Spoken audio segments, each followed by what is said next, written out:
excellent speech. Thank you so much for sharing that with me. I've had businesses too, and I know how difficult it can be.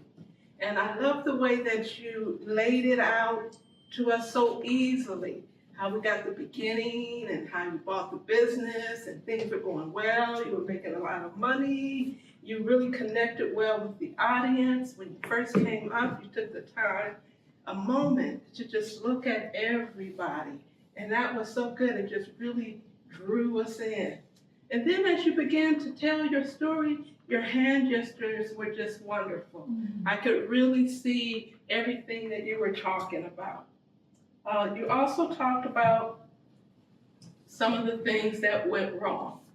And even in telling us about these things, there was a lightness. It never got heavy, so you were really able to keep the conversation moving. I felt like I was sitting, you know, in your living room and you were talking to me and saying, girl, let me tell you what happened to me.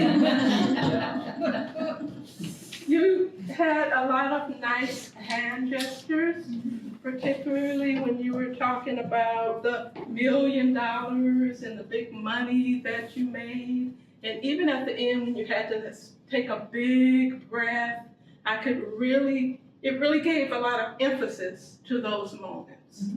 You had good body language, you moved around, you weren't really stiff, you moved forward, you connected with the audience, you backed up. All that gave infinite emphasis to what you were saying.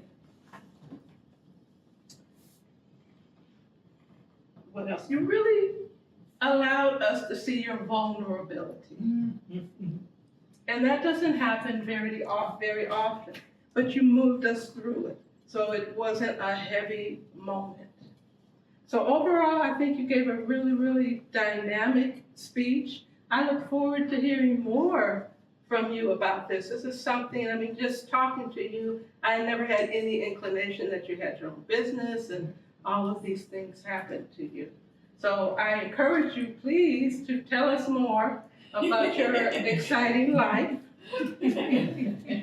I can't think of anything, you know, to work on really other than to just give us more of yourself. I think that would be really nice.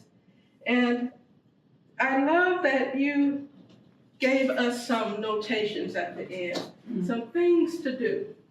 And what was it? Don't give up. To be persistent. To be stubborn. And you showed us how your being stubborn really helped you to hang in there with that business and to overcome what you had to go through. And I know in a similar situation, maybe many of us have given up and said it's not worth it. But you hung in there and it paid off. So thank you so much for sharing that. It was wonderful.